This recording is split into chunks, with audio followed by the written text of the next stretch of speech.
Hoy tenemos una clase muy bonita.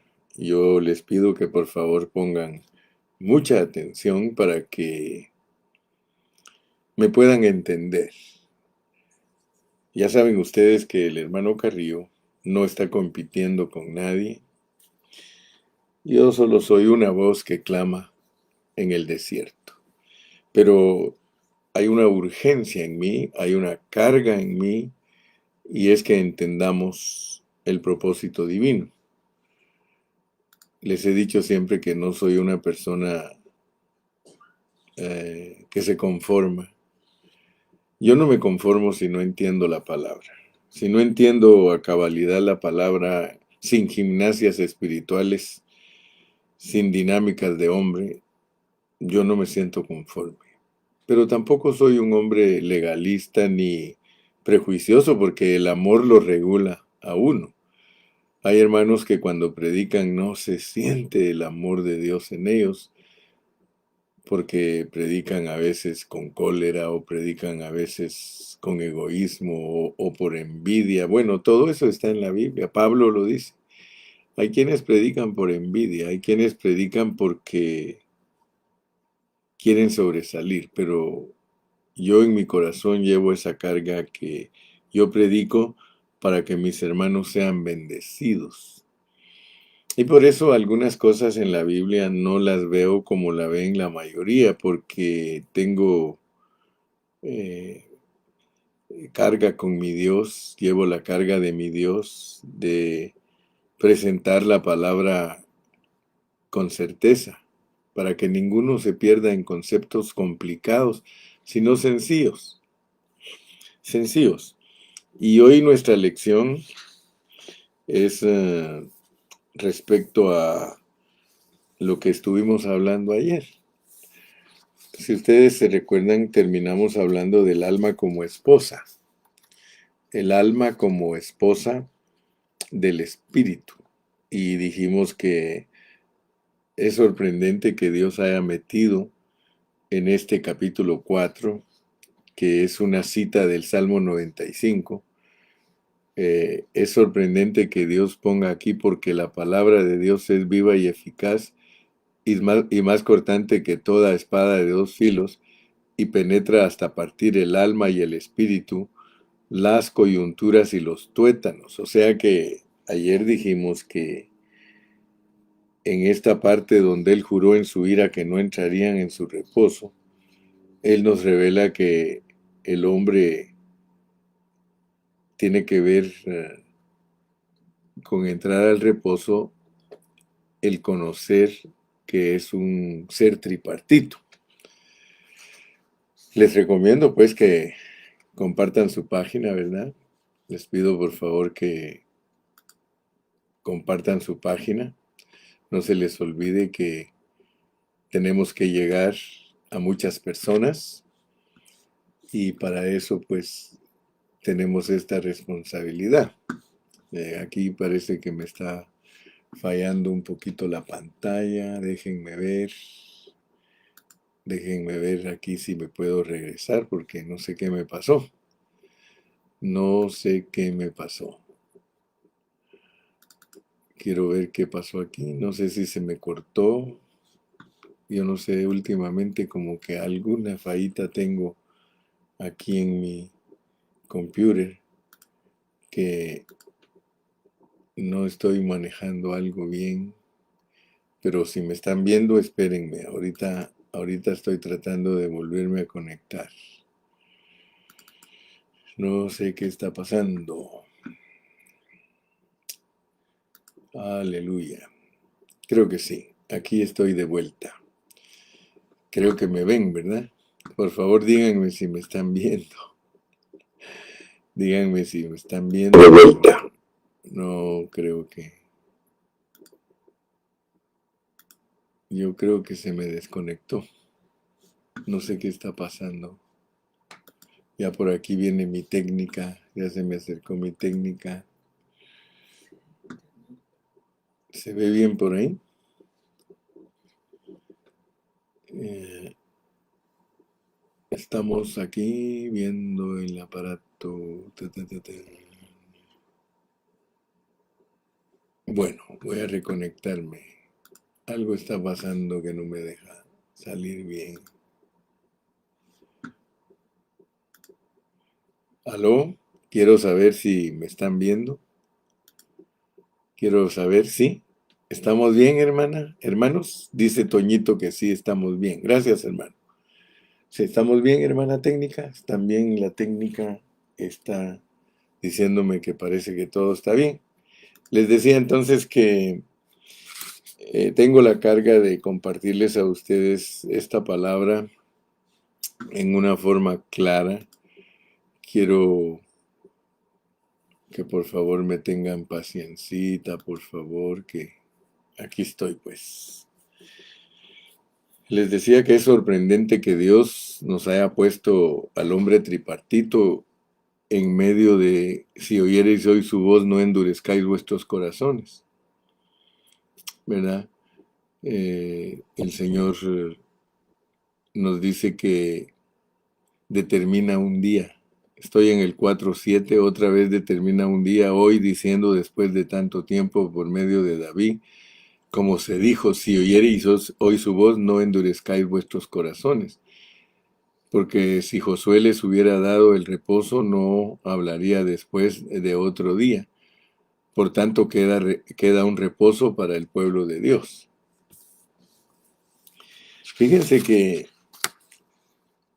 al hablar de la salvación, al hablar de que Dios tiene una salvación tan grande para nosotros tenemos que darnos cuenta que el apóstol Pablo usó al pueblo de Israel como ejemplo para hablarnos del reposo. Quiero que ustedes se den cuenta que Pablo era experto en usar al pueblo de Israel para enseñarnos a nosotros cosas que nosotros debemos de entender. Y por eso la carga se aumenta en mí, porque el alma, les decía, que depende del espíritu. O sea que cuando entendemos que el alma es la esposa depende del esposo. El esposo es la cabeza de la esposa. Entonces, si queremos entender asuntos espirituales, tenemos que entender ese principio. Ayer les hablé de Abraham y de Lot, y por medio de ellos les pude comprobar que el que no cuida su alma, pues la va a perder. Pero el que la pierde por causa del Señor la va a hallar.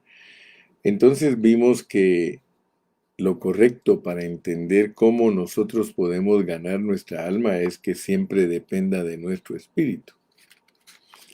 Nuestro espíritu es la parte importante porque es donde mora Dios. Entonces el alma, que es dependiente, óiganme bien esa palabra que estoy usando, dependiente. O sea que nuestra alma debe depender de nuestro espíritu. Para entender nosotros todo esto, nosotros tenemos que entender la analogía del pueblo de Israel. Pero resulta que el pueblo de Israel es algo completo. Y yo no quiero que se confundan, mis amados hermanos. Porque el pueblo de Israel, muchos solo lo saben usar en parte. Fíjese que nosotros, para entender todos los tratos divinos de Dios con nosotros, tenemos que usar la sombra del pueblo de Israel. Pero si nosotros no sabemos usar la sombra completa, nunca vamos a conocer el panorama soberano de Dios. Fíjense pues, la soberanía de Dios es muy, muy importante que nosotros la entendamos, porque todo lo ha hecho Dios por medio de su soberanía. Ustedes me han oído decir expresiones tales como Dios crió, Dios corrompió, Dios restauró. lo que yo tengo que explicarles a ustedes, no crean que es fácil. Tengo que ordenar mis pensamientos para poder transmitírselos a ustedes, por eso ténganme paciencia. Fíjense que el pueblo de Israel lo pone Dios en la Biblia para que nosotros entendamos todos los detalles de nuestra salvación, y no solo eso, sino la vida de la iglesia. El pueblo de Israel es el modelo, es la sombra, son los tipos, son las metáforas, son las alegorías, son las parábolas. Nosotros tenemos que ponerle una atención muy cuidadosa al pueblo de Israel, no para ser igual que ellos, sino que ellos representan la sombra de lo que nos va a pasar a nosotros. Y como Dios no ha dejado de tratar con Israel, porque Israel está incluido en toda la Biblia, en todo el Antiguo Testamento. Fíjense que hay un panorama, hay un arreglo divino. Quiero que por favor pongan atención. La soberanía de Dios, así como Él creó, Él corrompió y Él restauró, así también Él tiene un arreglo divino con el pueblo de Dios. Todo el pueblo de Dios, con sus incidentes y accidentes y errores y buenas cosas, todo está arreglado por Dios para que nosotros entendamos cómo es que Él nos salva y nos preserva y nos da entendimiento para que veamos. El viaje completo de Israel nos revela nuestra salvación y la vida de la iglesia. Por eso es un pueblo. Recuérdense que nosotros tenemos salvación individual, pero también tenemos salvación corporativa. La salvación corporativa tenemos que verla a través de Éxodo. Pero como no todo está en Éxodo, porque Éxodo no cubre toda la historia del pueblo de Israel, sino que tenemos que leer a los profetas, a los reyes, a Samuel. Pero les quiero dar un panorama entero de lo que es la salvación de la iglesia y la vida de la iglesia. El viaje, se los voy a leer porque tienen que tenerlo en su mente. El viaje comenzó en Egipto. Ahí comienza el viaje del pueblo de Israel, cuando ellos salen de la esclavitud de Faraón, de Egipto. Seguido a eso, Dios los mete a ellos al desierto. Pero después de que atraviesan el desierto por 40 años, ellos llegan a la tierra prometida. Pero tenemos que seguir el asunto, porque ahí no terminaron los tratos de Dios con el pueblo de Israel. Cuando ellos entraron a la tierra prometida, ellos tuvieron que erigir un templo, levantar un templo y arreglar la ciudad, repartieron la tierra, quedaron divididas las tribus, etcétera, etcétera. Ahora, noten pues, porque si queremos entender todos los tratos de Dios con la iglesia, como individuos y como corporación, tenemos que entender que ya cuando el pueblo de Israel estaba establecido en la tierra prometida, todos ellos cayeron cautivos y todos ellos fueron enviados a Babilonia. Acuérdese, para eso está el libro de Daniel. Pero después que ellos estuvieron cautivos en Babilonia, ellos retornaron otra vez a la tierra. Note cómo es de significativo este asunto. Porque cuando ellos retornaron, ustedes se recuerdan, Daniel se quedó en Babilonia, pero con ellos regresaron Esdras para edificar el templo y restaurarlo, y Nehemías para restaurar los muros, o sea que Ahí están los dos hombres que Dios usó para restaurar todo lo religioso y todo lo político. Pero ¿qué pasó después? Porque la historia no paró allí. La historia continuó y ya nos encontramos con la venida de Cristo y lo que pasó cuando murió Cristo. Todos los judíos fueron enviados a todas las naciones. Entonces, los judíos por 2000 años han estado en todas las naciones, ellos le llaman la diáspora, pero luego regresaron en 1948. En 1948 ellos regresaron y ellos establecieron la ciudad. Y lo único que no tienen es templo, pero toda la ciudad, todo lo político ellos lo tienen. El hecho que no tengan templo es muy significativo. Ellos no están orientados en la persona de Cristo. No entienden, pues es imposible para un judío entender que Dios se hizo hombre. Pero, ¿qué es lo que están esperando ahorita?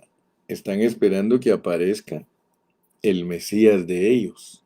Pero el Mesías de ellos ya todos sabemos que es un engañador, ¿verdad? Porque ellos, por no haber creído en Cristo la primera vez que vino Cristo, ahora ellos van a ser engañados, pero cuando Cristo los defienda del engaño en el que van a caer, entonces ellos van a volverse a Cristo. Y el Señor tiene un remanente de ellos para el reino. Mire, se lo estoy tratando de poner fácil para que usted tenga un panorama completo de lo que Dios ha arreglado soberanamente. Ahora, todo lo que les pasa a ellos es una sombra de lo que nos pasa a nosotros. Por ejemplo, ahora se lo voy a poner fácil para que usted lo entienda bien. Por ejemplo, nosotros salimos de Egipto. Es cuando Dios nos sacó del mundo. Dios tuvo misericordia, pero estábamos predestinados pues para salir de ahí. Por eso le dije que la soberanía de Dios está en este plan. Pero hay de nosotros, si después que nos expliquen la soberanía de Dios, no abre Dios nuestros ojos y nosotros no nos prestamos para ser vencedores. Porque todo el meollo del asunto, toda la esencia del asunto de Dios es sacar vencedores. Siempre, siempre Dios lo único que ha hecho en todo el trabajo que Él ha desarrollado en su soberanía es sacar vencedores. No pierdas de vista eso porque si no, no vamos a poder disfrutar estas enseñanzas. Salimos de Egipto. Cuando nosotros salimos de Egipto, es una figura para mostrar que Dios entró en nuestro corazón. Por eso en Egipto comemos la Pascua. Ellos comen la Pascua, nuestra Pascua es Cristo. Ellos pasan el Mar Rojo, nuestro bautismo en agua, y luego nos meten al desierto. Pero noten que entrar al desierto es entrar al alma. Todo lo que tuvo que ver con Egipto y cómo nos sacó Dios, Él lo hizo todo con mano portentosa, destruyó a los enemigos, destruyó a Faraón y a sus siervos. Eso tiene que ver con nuestro espíritu. Él liberó nuestro espíritu, pero nos metió al desierto, nos metió al alma. El desierto representa el alma porque en el alma es donde estamos siendo trabajados. Y no hay error al decir que nuestro desierto es si estamos en la vida de la iglesia, porque allí en la vida de la iglesia es donde Dios nos prueba. Pero noten pues que el problema nosotros no lo tenemos en nuestro espíritu. El problema lo tenemos en nuestra alma. Y yo en mis notas, quiero que sepan, yo puse arriba de Egipto yo puse espíritu, arriba de desierto puse alma y arriba de tierra prometida puse espíritu. Fíjense pues. Esto concuerda. De la manera que lo estoy poniendo es usando al apóstol Pablo. Dice que si vivimos por el espíritu, andemos también por el espíritu. Entonces lo estoy poniendo de que el Señor soberanamente trata con nuestro espíritu para sacarnos de Egipto. Pero al meternos al desierto, nosotros somos metidos al alma y si no tenemos cuidado, divagamos, porque es en el alma donde divagamos. Dios dice que en el desierto su pueblo divagó, en el desierto su pueblo se volvió vago. En el desierto es que murmuraron, en el desierto es que se quejaron, en el desierto es que les pasó toda clase de cosas. Pero Dios los quería meter de vuelta al Espíritu. Puedes aplicar bien correctamente si vivimos por el Espíritu, que es recibir la vida de Dios por el Espíritu. Por eso Pablo habla mucho de eso en Gálatas. En Gálatas él dice, ¿recibiste el Espíritu por las obras o por la fe? Por la fe. Entonces nosotros salimos de Egipto por fe, pero nos introdujeron al desierto donde tiene que ver nuestro obrar. Por eso Dios mismo obra con ellos en el desierto. Dice que ellos vieron 40 años la obra de Dios, las obras de Dios. Y Dios vio las obras de ellos también, porque ellos obraron con maldad. Entonces, Dios lo que quiere es meternos de vuelta al Espíritu, a la tierra prometida. Entrar a la tierra prometida es volvernos a nuestro Espíritu. Pero noten pues, ¿cuál es el propósito de volvernos a nuestro espíritu? Aquí tengo yo escrito todo el panorama y te lo puse sencillo para que tú entiendas que los tratos de Dios son profundos. Fíjate que el propósito de meterte al espíritu es para que edifiques templo y ciudad. Templo y ciudad. Porque cuando el pueblo de Israel entró a la tierra prometida, ellos empezaron a cultivar la tierra y empezaron a disfrutar el fruto de la tierra. Ya no comían maná del cielo. Inmediatamente que ellos entraron a la tierra prometida, Dios les cortó el maná del cielo. Y ahora ellos tenían que producir su comida. Entonces eso es muy importante porque estamos siguiendo el viaje.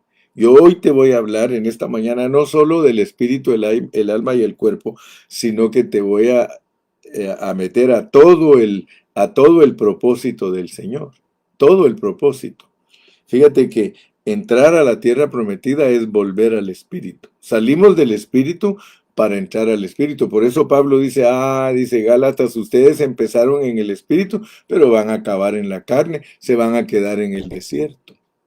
Estoy aplicando la palabra de Dios lo más estrictamente posible, bajo contexto y bajo la soberanía de Dios y el programa que Él tiene arreglado para que nosotros entendamos nuestra salvación. Recuérdate que la meta no es entrar a la tierra prometida.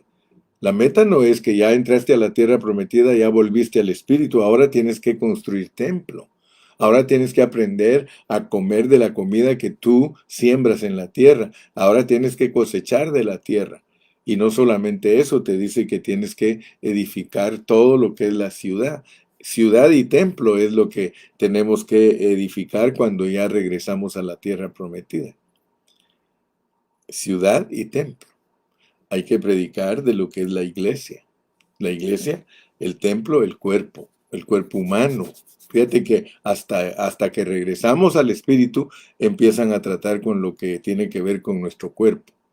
¿Te has dado cuenta que hablamos y hablamos del espíritu y del alma, el espíritu y el alma, el espíritu y el alma? Pero un cristiano jamás podrá entender los tratos de Dios con su templo, su cuerpo, si no entra a la tierra prometida. Ninguno de nosotros tiene la capacidad de entender lo que le está pasando en su cuerpo si no se vuelve al espíritu. El espíritu sigue siendo el mayordomo, el amo. El espíritu sigue siendo el amo, el alma el mayordomo y el cuerpo el siervo. Pero nota pues que el panorama bíblico es muy importante porque si no, no vas a entender los tratos de Dios. Gracias a Dios por el pueblo de Israel. Bendecimos a Israel. Israel es una sombra en medio de toda su desobediencia. Ellos son la sombra de la desobediencia nuestra.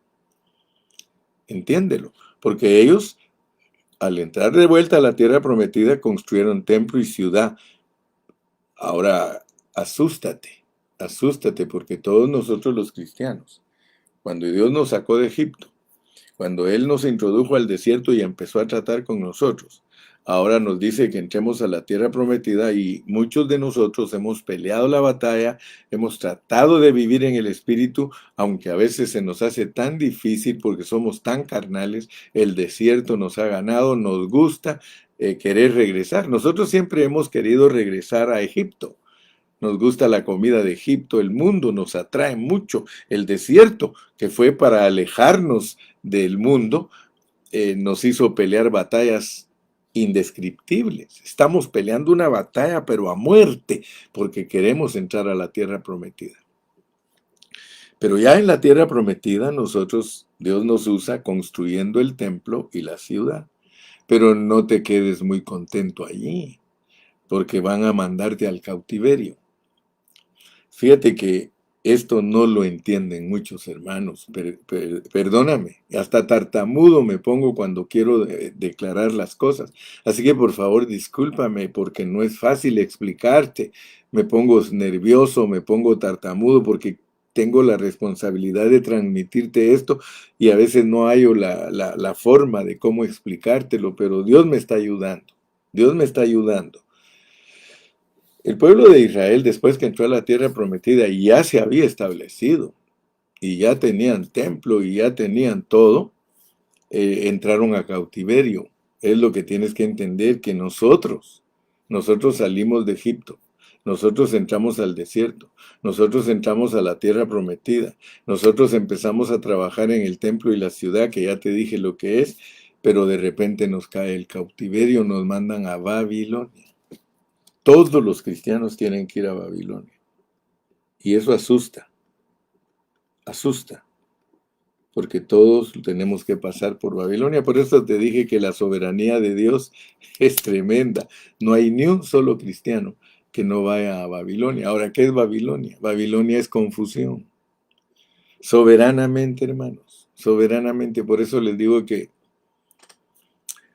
por favor me tengan paciencia y me escuchen, porque Dios me hace hablar cosas a mí que quizá no las hace hablar a nadie. Yo no sé. Puede ser que sí, tal vez hayan predicadores que prediquen lo mismo que yo, pero yo me estoy guiando en un patrón que está ahí en la Biblia. El cautiverio babilónico es soberano. Los vasos, los utensilios del templo fueron enviados a Babilonia. Dios los mandó. Si tú lees Daniel, vamos a leer, por favor. Leamos los primeros versículos del capítulo 1 de Daniel para que entiendas que estoy hablando verdad, que estoy hablando cosas que quizá no las has escuchado nunca con ningún predicador, pero no te atormentes ni te asustes. La soberanía de Dios es clave para entender los tratos que Dios tiene con su pueblo. Y por eso no tenemos que pelear con ningún hermano de otra iglesia. ¿Sabes por qué? Porque soberanamente nos mandan a todos a Babilonia. Fíjate, aquí voy a irme a Daniel. Daniel en el capítulo 1, porque así puedes darte cuenta que no estoy hablando ninguna cosa fuera de contexto. Mira, en el año tercero del reinado de Joacim, rey de Judá, vino Nabucodonosor, rey de Babilonia, a Jerusalén y la sitió. Fíjate pues. Y el Señor entregó en sus manos a Joacim, rey de Judá. Yo no estoy mintiendo, hermano. El Señor entregó en sus manos a Joacim, rey de Judá, y parte de los utensilios de la casa de Dios, y los trajo a tierra de Sinar, a la casa de un Dios extraño, mira, y colocó los utensilios en la casa del tesoro de su Dios. Ahora, ¿quién mandó al rey ahí?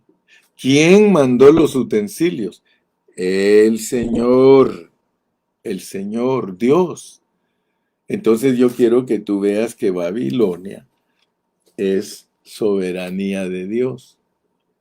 Pero si no entiendes lo que es Babilonia, no vas a saber ubicarte en esa parte que te ha acontecido. A nosotros nos ha acontecido Babilonia en nuestras propias narices sin darnos cuenta.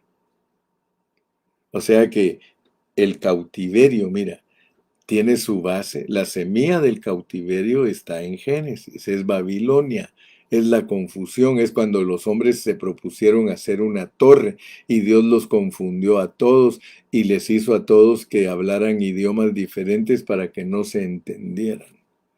Ahora fíjate pues, la confusión no solo existe en la iglesia, hoy día la confusión está también en el mundo.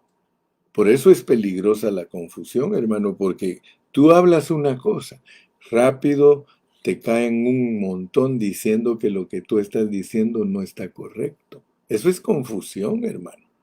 Si antes de que existiera Babilonia dice que todos hablaban el mismo idioma y todos pensaban lo mismo y todos hablaban lo mismo.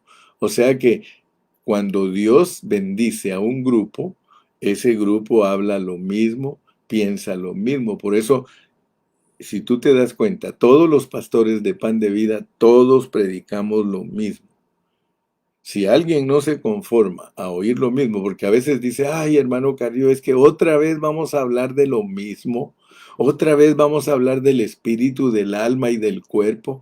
Hermano, si no te conformas a las sanas palabras del Señor, te van a mantener siempre en confusión. Es mejor hablar algo bien definido que estar adivinando. Nos sacaron de Egipto, nos metieron al desierto, entramos a la tierra prometida, edificamos templo, ciudad, pero nos mandan al cautiverio.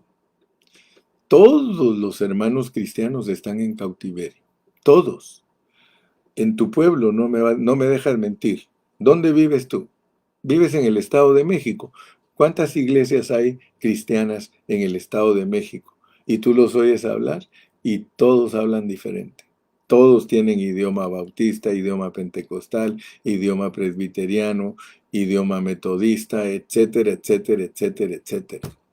Vives en Pomuch. Ay, Señor Jesús, allí mismo están las congregaciones, todas hablan diferente. Vives en Campeche, todas las congregaciones hablan diferente. Vives en Ocotlán, todas las congregaciones hablan diferente y todos reclamamos que somos cristianos. Todos decimos, oh, por la gracia de Dios, yo soy cristiano. Pero yo te estoy llevando a ti a la realidad. Estamos en Babilonia, algunos se quedan trabados. Yo no me quiero quedar trabado en ninguna de estas fases. Nosotros podemos quedarnos trabados en alguna de estas fases. Yo quiero llegar hasta donde nos declaran lo que es el reino. El reino. Mira, después de que se regresa uno del cautiverio, pero nadie, perdóname, pero hay hermanos que todavía están en el desierto. Ellos no han avanzado hasta allá al cautiverio. Se quedaron trabados en el desierto. Es más, algunos ni de Egipto han salido.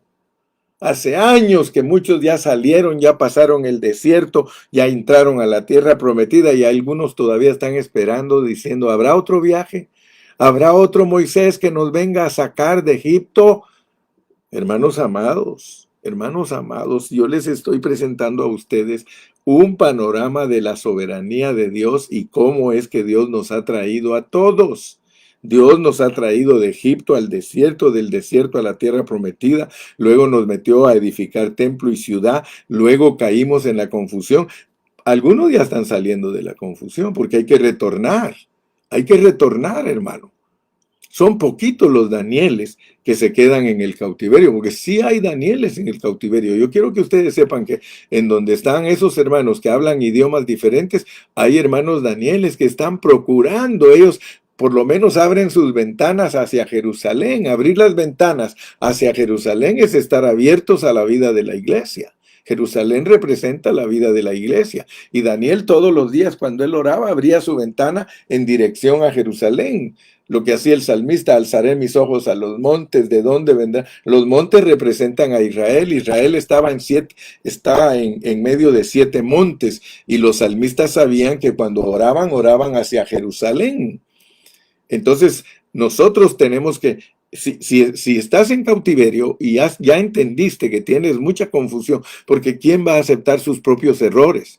¿Quién va a entender que está confundido, hermano? Ninguno de nosotros se da cuenta que está en Babilonia enseñando cosas diferentes a que los otros pastores. Yo le pido a Dios, le digo, Señor, ayúdame, y yo quiero unirme a los pastores que predicamos lo mismo, porque yo estoy cansado de Babilonia.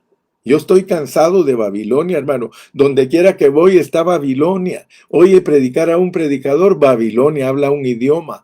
Oye a otro predicador, Babilonia, él habla otro idioma, hermano.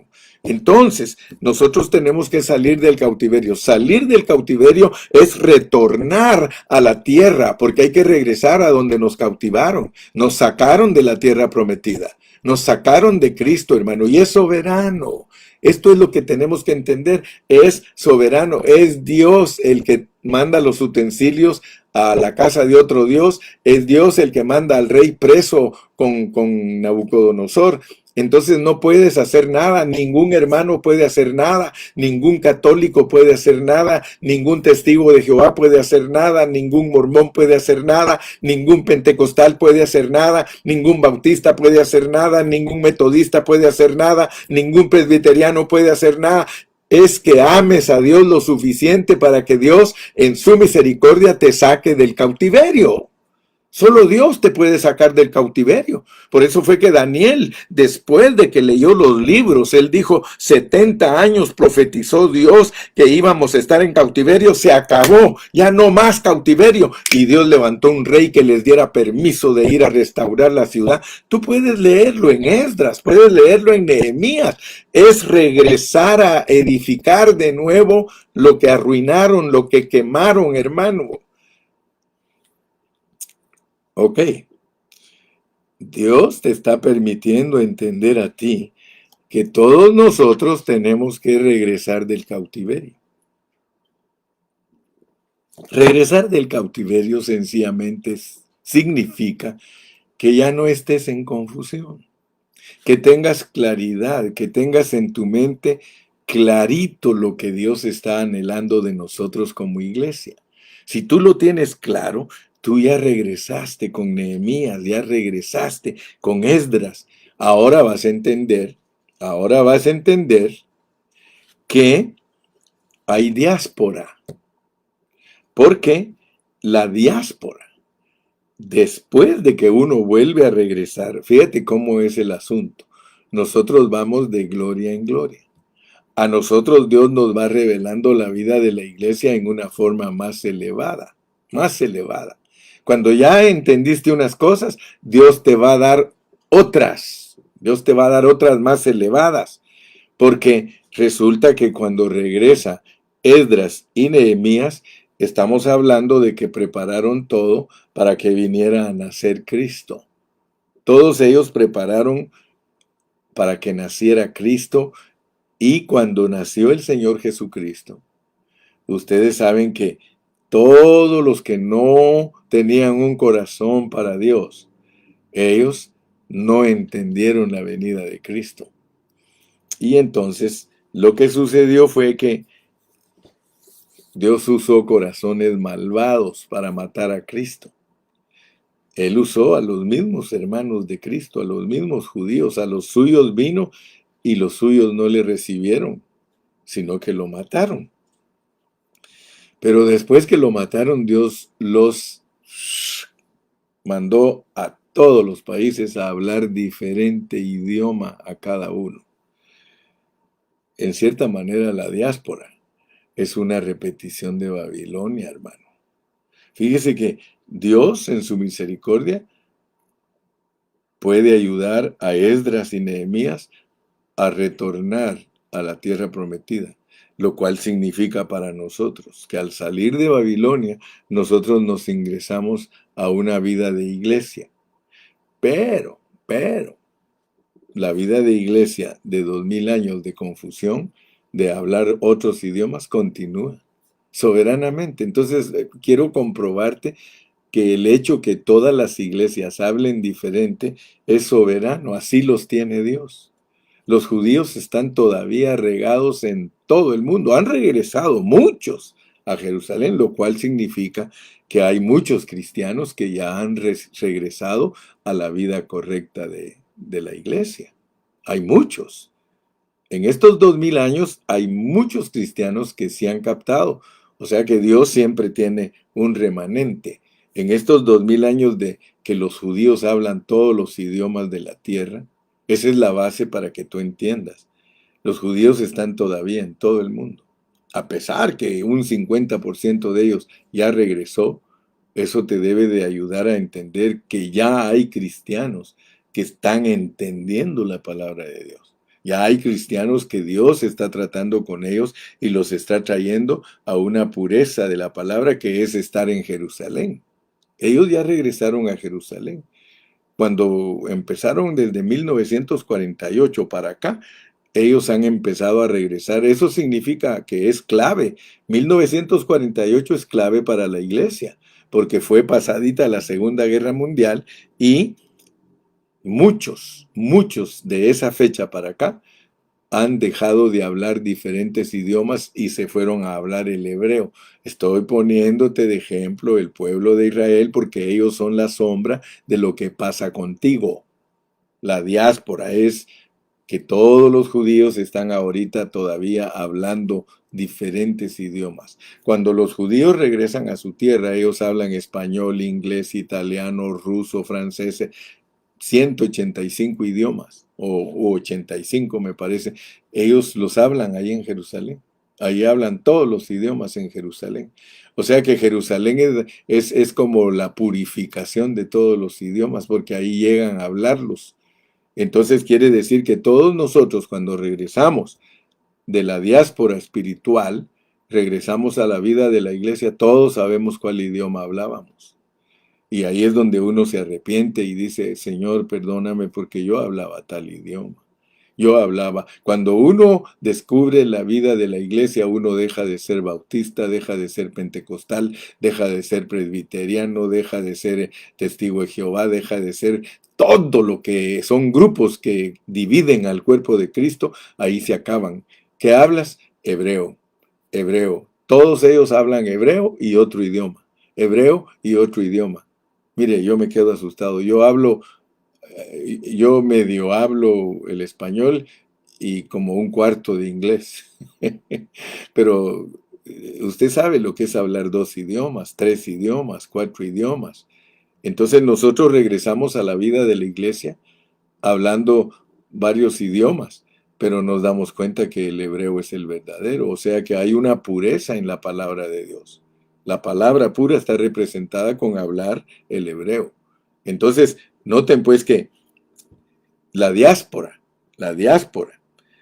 hace que el pueblo de Israel regrese.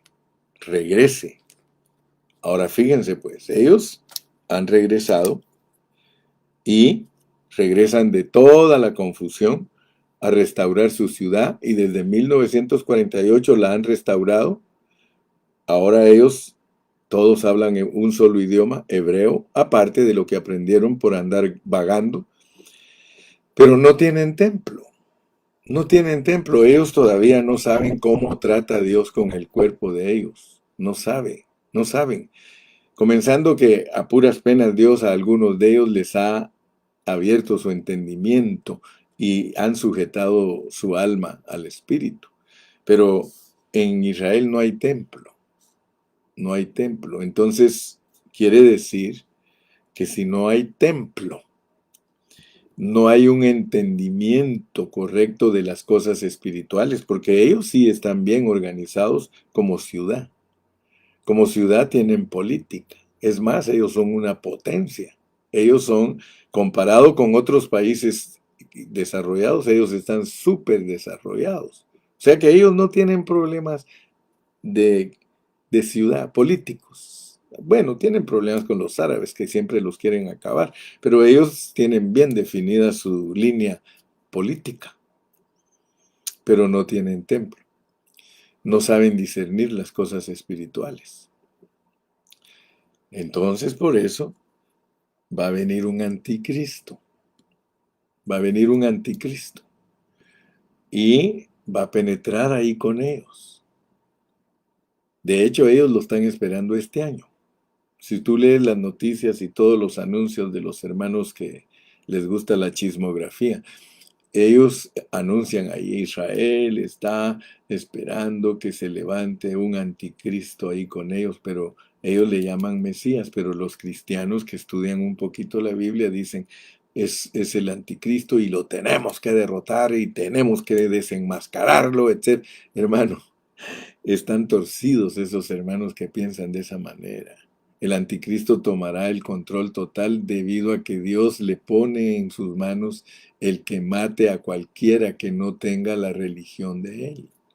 El anticristo va a imponer su propia religión. Es más, dice que la bestia religiosa, le va a hacer una estatua.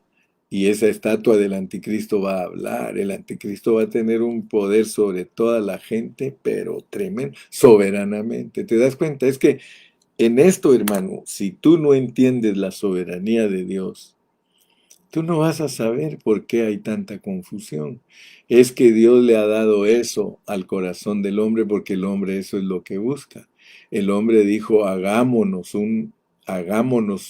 vamos a hacernos un nombre, dijo. Hagamos una torre que llegue hasta el cielo y sustituyamos la piedra por el ladrillo, ¿sí? Y la mezcla por el betún, el petróleo. Hagámoslo, dice, por si fuéramos esparcidos y así somos poderosos. O sea que el hombre, hermano, soberanamente Dios le ha dado lo que su corazón anhela.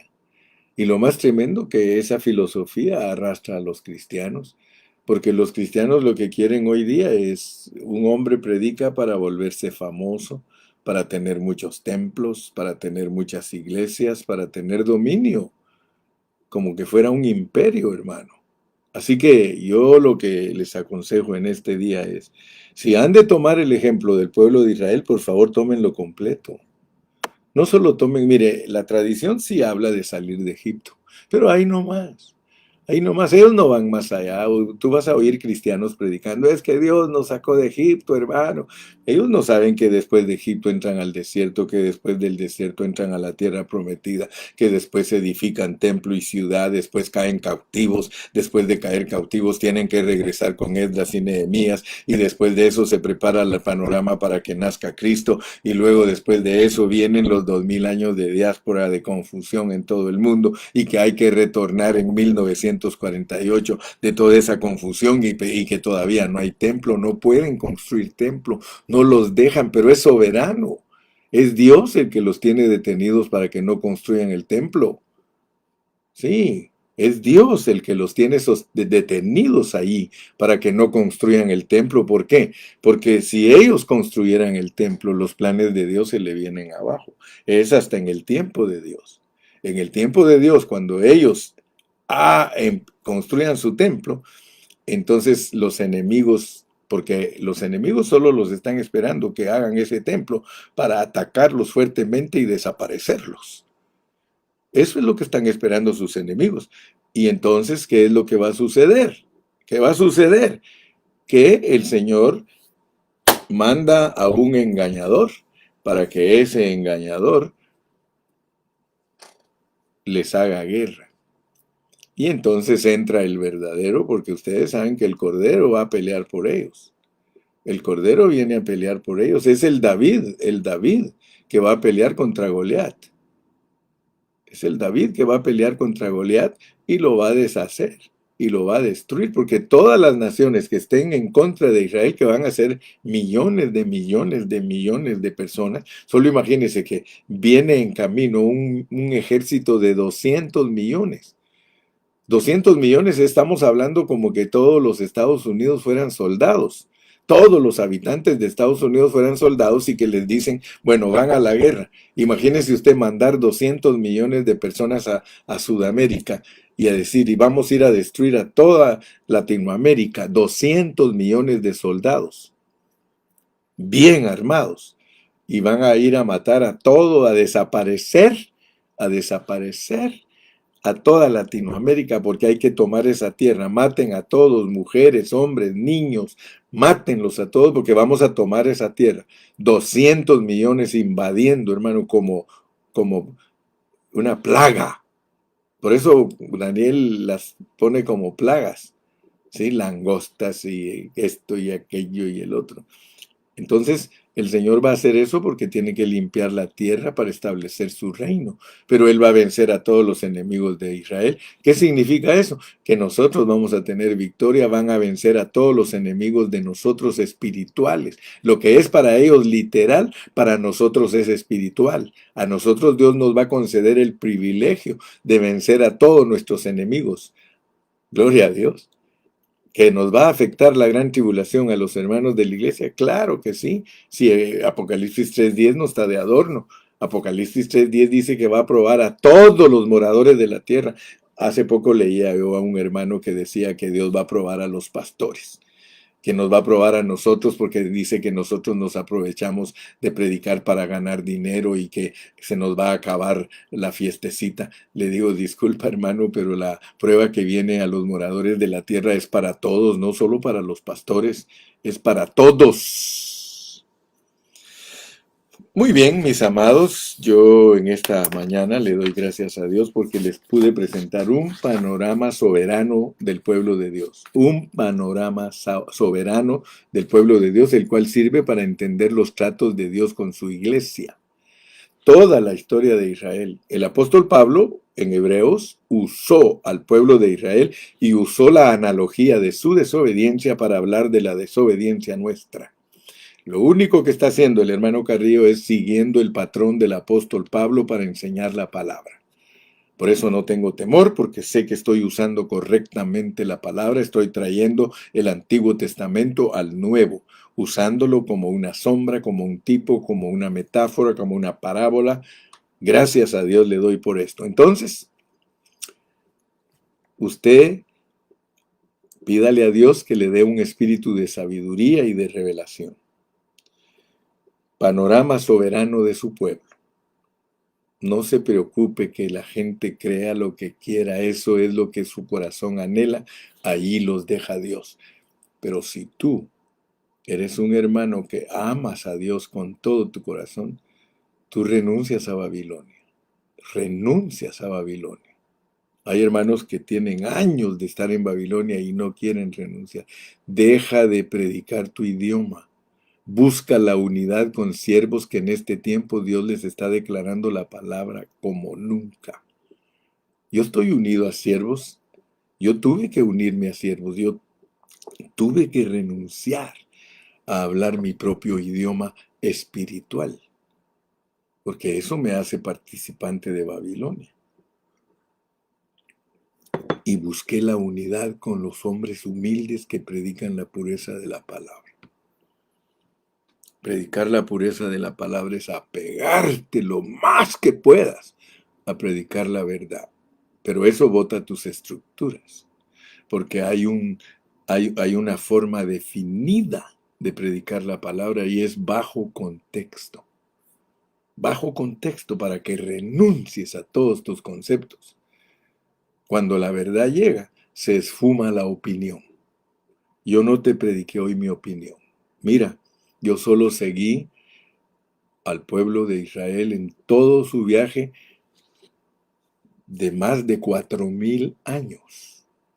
Egipto, desierto, tierra prometida, templo, ciudad, cautiverio, retorno, 2000 años de diáspora, retorno otra vez, restaurar Israel, 1948, no hay templo, muy significativo, aparecerá el anticristo y luego se establecerá el reino de Dios. Si tú no estás predicando la pureza de la palabra, tú les estás ofreciendo a los hermanos lo que les ofrecen todos, irse al cielo. No es un mensaje correcto. Por el momento no podemos ofrecer cielo. Predica el reino, ofrece el reino, estudia el reino para que lo entiendas y puedas instruir esas pobres ovejitas que están desorientadas y que no saben nada, porque nosotros no nos hemos preocupado de ubicarlos y de enseñarles el panorama soberano de su pueblo. El viaje completo de Israel nos revela nuestra salvación y la vida de la iglesia. Te lo vuelvo a repetir porque con eso termino hoy. El viaje completo de Israel, pero completo desde que salió de Egipto hasta que establezca Cristo el reino. Eso es el viaje completo de ellos. Ellos salieron de Egipto, entraron al desierto, ocuparon su tierra, erigieron su templo, arreglaron su ciudad, se fueron cautivos a Babilonia con Nabucodonosor, retornaron algunos con Esdras y otros con Nehemías, ¿sí? Prepararon el ambiente para que naciera Cristo. Nació Cristo y los dispersó por todo el mundo, 2000 años de diáspora. 1948 ellos retornan. Hermano, todo lo de nosotros allí está, desde que salimos de Egipto hasta que se establezca el reino. Aquí te estoy hablando de 7000 años, después de 7000 años, y apenas vamos en 6022, después de 7000 años, entonces es la nueva Jerusalén. Allí, en el milenio, sí se puede predicar el cielo. Allí sí, hermano. Pero nosotros nos hemos saltado el reino. No hemos preparado a la gente para el reino. No están capacitados. Y recuérdate, aquí te tiro el tiro de gracia. Aquí te va el tiro de gracia. Para entrar al reino de los que estén vivos, solo hay 144,000. De los que estén vivos, solo 144,000 van a dar la altura. Hay millones que van a dar la altura y van a estar en el reino. Pero ellos, lee por favor bien cuidadosamente Apocalipsis 7 y vas a darte cuenta que hay una multitud que lava sus ropas en la gran tribulación. Y ellos aparecen sobre el mar de cristal. Ellos dice que tienen victoria sobre la bestia y clarito dice la Biblia que reinarán 1000 años con Cristo. Así que tú escoges. Escoge si quieres ser las vírgenes del Apocalipsis 14, si quieres ser un cristiano que hoy se purifica y hoy se entrega a Dios totalmente y forma parte de miles. Solo son miles, no son millones. Los millones pasan a través de la gran tribulación y allí mueren como cristianos que no se dejaron marcar de la bestia, pero lavan sus vestiduras. Así que la gran tribulación, ya no le tengas miedo, es para purificar a todo el que no esté purificado. Lavar las vestiduras es que uno se arregla. La gran tribulación sirve para arreglar a los hermanos que no dieron la altura, estando vivos porque creyeron que esto era liviano y era algo de flojos o de perezosos. 144,000, léelo, Apocalipsis 14, dice que son primicias de Dios y los escoge de los que están vivos, pero de los que se mueren en la gran tribulación están en Apocalipsis 7. Gracias a Dios que Dios tiene misericordia y el que lave su ropa entra al milenio también. Pero ¿para qué esperar que te maten si hoy puedes aprender a negar tu alma y ser parte de los miles? Miles. Y vuelvo a repetirte, Adán antes de pecar, que complacía a Dios, era uno. Luego se multiplicaron los hombres y se multiplicó la maldad, vino el diluvio, solo 8 complacían a Dios. Después vino Cristo, murió en la cruz, resucitó y solo 120 habían en el aposento alto. Y ahora el Señor Jesucristo va a volver a regresar y solo 144,000, hermano. De los millones de cristianos, solo 144,000 van a aprender a negar su alma, van a ser como vírgenes, no van a hallar mentira en los labios de ellos. Léelo. Apocalipsis 14, del 1 en adelante. Así que gracias a Dios por la claridad y sencillez que tenemos para enseñar. No tenemos ninguna gimnasia teológica ni ninguna dinámica teológica para tratar de ayudarles a entender. Así de sencillo como cuando Pedro dijo, sálvame que perezco. Yo siempre me imagino cómo actuó Pedro, sálvame que perezco. ¿Qué tal si se hubiera puesto a decir poesías a Dios y decirle que es el Dios del cielo y de la tierra y que ha creado estas cosas y aquellas? ¿Verdad? Cuando realmente lo mejor es sálvame que perezco. Sálvame que perezco. Dile al Señor, sálvame que perezco. Que Dios te bendiga. Por favor, despídete. Dice Alexander Ovalle de Guatemala, bendiciones, pastor. Espero esté bien, gusto de saludarlo. Igualmente, Alexander, te saludamos desde Upland, California. Saludo a mi sobrino que estaba por aquí, Maynor, Dios te bendiga. Te animaste a escucharme, Maynor, Dios te bendiga. Te vi por aquí que nos mandaste saludos. Dios te bendiga. Saludos para mi hermano Rodolfo. ¿Sí? Saludo a mi sobrino. Él es pastor, un siervo de Dios también. Dios te bendiga, siervito, y te guarde. A todos los pastores. Gracias, hermano Juanito Sajché. Allá en Guatemala también, hermano Juanito Sajché nos escucha. Allí por las 5 calles. Que Dios lo bendiga, siervo. Dios lo guarde. Claudia Pacheco dice, Señor, sálvame que perezco. Aleluya. Lalito Reyes dice, Pastor Carrillo, gracias por hablarnos la pureza de la palabra. Amén, santo. Teresa Carrillo, María Teresa, gloria a Dios. Cecilia de la Torre, Dios los bendiga. Saludos, bendiciones. Irma Rojo, Dios les guarde a todos. Hasta pronto. Bye, bye.